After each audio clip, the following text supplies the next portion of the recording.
Hello all, 4-Player Squad Gaming here, and this is our Final Fantasy XIV Dungeon Guide series. Get ready, treasure hunters, as you venture through the deep jungle and pirate-esque landscape that is Hullbreaker Isle. This dungeon is available from level 50 and is part of the quest King of the Hull, and at the time of recording, 50 tomes of poetics are awarded upon completion. So without further ado, let's dive into the guide. Head up the hill and towards the first set of ads. Eagle-eyed viewers will have noticed bear traps dotted around the area. We need to avoid these as they stun anyone stood in them and cause bleed damage over time.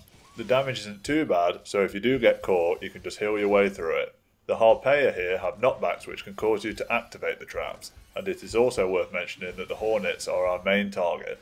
As within the Sunken Temple of Karn, these Hornets have Final Sting, an instant KO ability. Kill these first and you'll have no issues.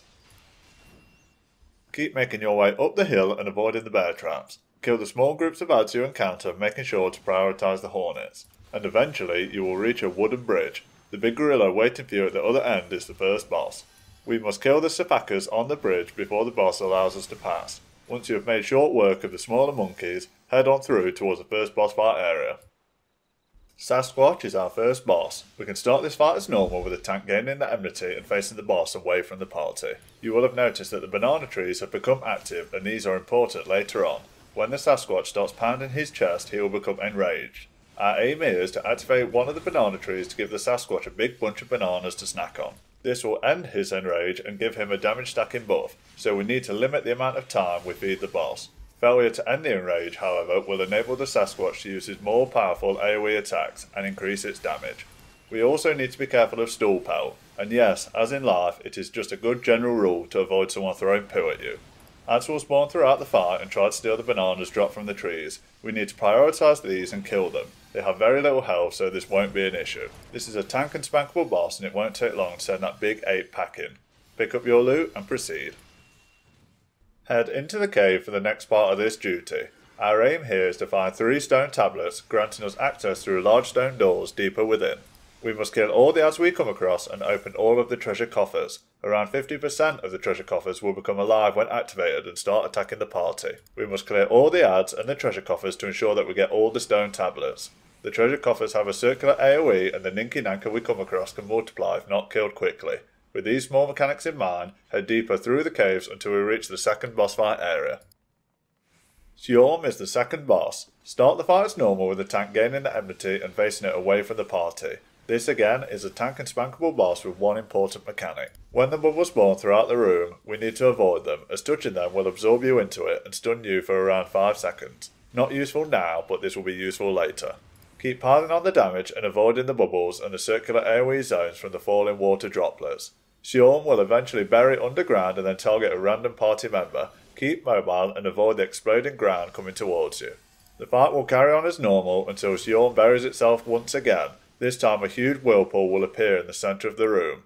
Our aim here is to jump into a bubble and float above the area-wide damage that is coming. This damage is huge and failure to enter a bubble can cause you to wipe.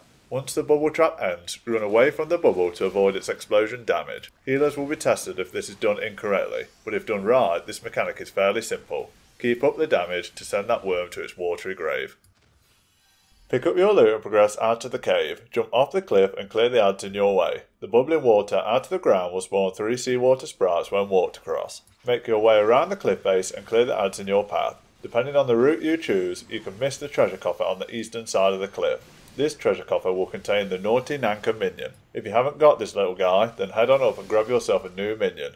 Once the path is clear, head on through to the final boss fight. Enjoy the short cutscene.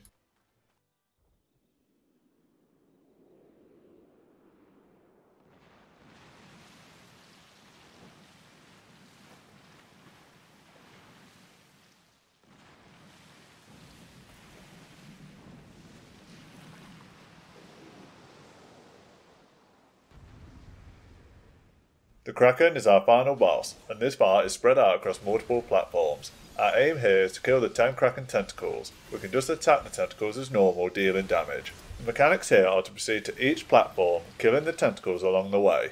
Each time we jump across to a new platform, we gain a damage increase debuff, so we need to minimise the amount of journeys we do. The Kraken will target a random party member with a green marker. This will indicate a tornado that will be spawned on their position shortly.